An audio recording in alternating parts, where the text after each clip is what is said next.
नमस्कार। हम चाहते हैं कि हमारा घर, हमारा समाज, हमारा देश प्रगति करे, शक्तिशाली बने, कोई दुखी ना हो, सबके सुख की समृद्धि हो, किसी के साथ अन्याय ना हो, न्याय सबको मिले। लेकिन कैसे? मनुष्य जो सभी योनियों में इसलिए श्रेष्ठ है क्योंकि वह विचार करता है, उसके अंदर विचार करने की शक्ति है, उसे पता है, उसे यह जानने की शक्ति है उसे क्या करना है और क्या नहीं करना है।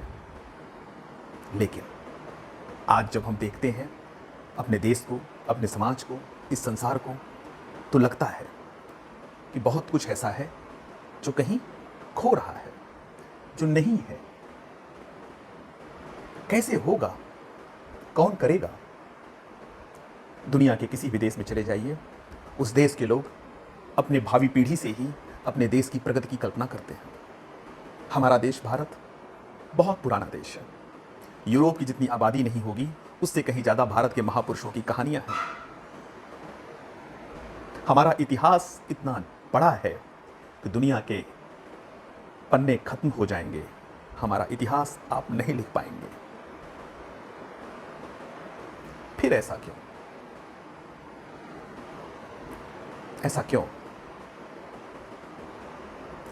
जब दुनिया के बहुत से लोग जंगलों में रहते थे, भाषा नहीं थी, उन्हें खाने का सहूर नहीं था, तब भारत के लोग वेदों की ऋचाएं गढ़ते थे, आकाश में उड़ते थे, गगन से बातें किया करते थे, दूसरों के सुख की कामना करते थे, दुखों का शमन करते थे।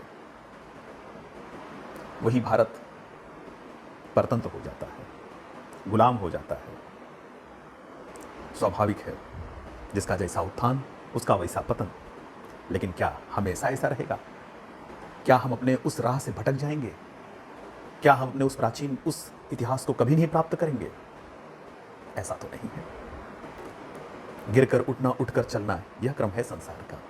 कर्मवीर को फर्क न पड़ता किसी हार या जीत का। तो कर्मवीर चाहिए। इस देश ने आईएएस दिया, डॉक्टर दिया, इंजीनियर दिया, प्रोफेसर दिया, वैज्ञानिक दिया, और इतना दिया कि दूसरे देशों को भेज दिया। लेकिन जो नहीं दिया, जो हमारे अंदर है और मिलना चाहिए, वो क्या था? जो चलाने वाला था, वही हमने नहीं दिया। हमने डॉक्टर, इंजीनियर, बैरिस्टर सब दिया, लेकिन नेता नहीं दिया। सबको चलाने वाला मुखिया नहीं दिया। हमने लीडर नहीं पैदा किया। लीडर कहां से आएंगे?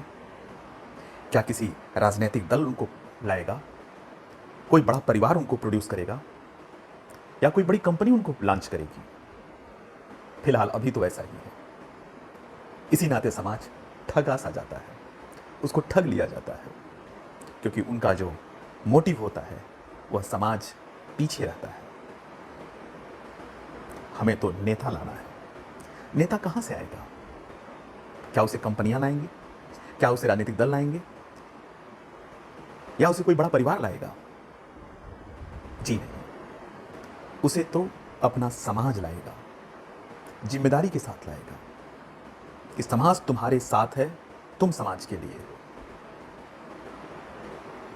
यही अगर हम कर ले जाएं तो हमारा नेता, हमारा मुखिया हमको उन्नति के मार्ग पर ले जाए। यही चाहिए देश को, और यह प्राप्त होना चाहिए। समय समय पर हमको मिलता है नेता, लेकिन वो अपने संघर्षों में खो जाता है।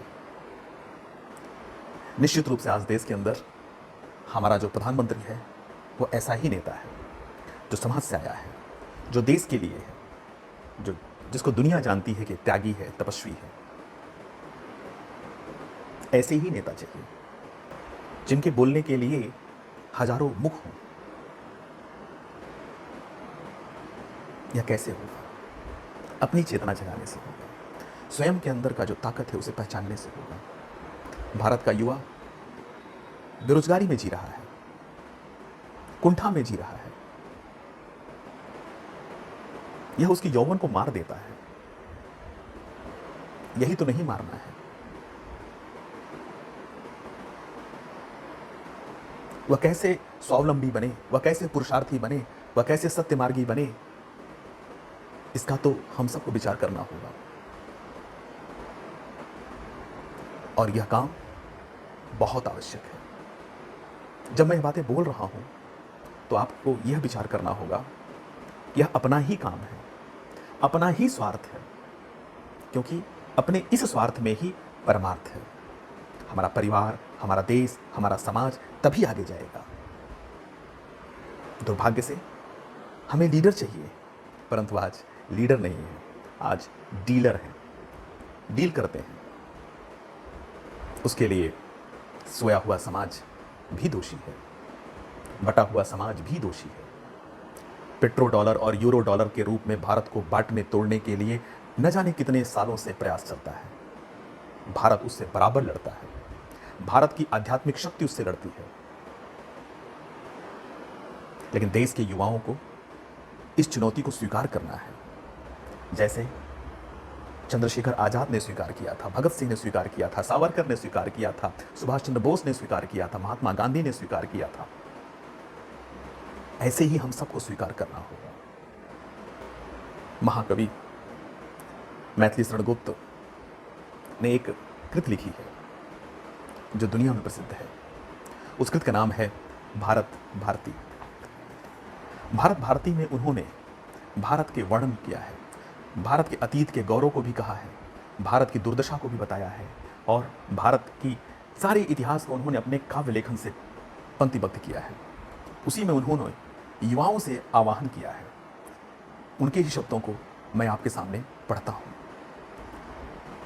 हे नव युवाओं, देश भर की दृष्टि तुम पर ही लगी है, मनुज जीवन की तुम्हें में ज्योति सबसे जगमगी। दोगे न तुम तो कौन देगा योग देशोद्धार में, देखो कहां क्या हो रहा है आजकल संसार में। जो कुछ पढ़ो तुम कार्य में भी साथ ही परिणत करो, सब भक्तवर प्रहलाद की निम्नोक्ति को मन में धरो। कौमार में ही भागवत धर्माचरण कर लो यहां, नरजन्म दुर्लभ और वह भी अधिक रहता है कहां। दो पथ असंयम और संयम है तुम्हें अब सब कहां, दो पथ असंयम और संयम है तुम्हें अब सब कही। पहला अशुभ है दूसरा शुभ है इसे भूलो नहीं, पर मन प्रथम की ओर ही तुझको झुकावेगा अभी। यदि तुम न संभलोगे अभी तो फिर न संभलोगे कभी। यह मैथिली शरण गुप्त जी भारत भारती में कहते हैं, युवाओं का आह्वान करते हैं। और मैं अपने इन्हीं शब्दों के साथ देश के युवाओं से आह्वान करता हूं कि अपनी शक्ति को पहचानिए, अपने अंदर के पुरुषार्थ को जानिए, सत्य के मार्ग को मत छोड़िए। बड़े भाग मानुष तन पावा, यह मनुष्य का जो शरीर है बड़े सौभाग्य से मिलता है, कई जन्मों के पुण्य कर्मों से मिलता है, और वो उसे समय के साथ जाना है। आपके पास सिर्फ आपकी यादें और आपका इतिहास के अलावा और कुछ नहीं रहने वाला है। हम क्या देके जाएंगे अपनी पीढ़ी के लिए? निश्चित ही एक अच्छा भविष्य देके जाएंगे, एक अच्छा इतिहास देके जाएंगे, एक अच्छा समाज और एक अच्छा देश देके जाएंगे, जहां न्याय हो, जहां सुरक्षा हो, जहां शक्ति हो, जहां स्वावलंबन हो, जहां पुरुषार्थ हो। और यह भारत के युवाओं का कर्तव्य है। क्यों? मैंने पहले भी कहा कि महापुरुषों के जो रक्त का प्रवाह है वो भारत के युवाओं में दौड़ रहा है। भारत का युवा अपने आप को याद करे कि हम कौन हैं, हमारा पुरुषार्थ क्या है, हम स्वावलंबी कैसे बन सकते हैं। बुराइयों से लड़ने की शक्ति हमारे अंदर विद्यमान है, उस शक्ति को जगाना है और हमें आगे बढ़ करके देश को ले जाना है। इन्हीं शब्दों के साथ आप सभी को वंदे मातरम, जय हिंद, जय भारत।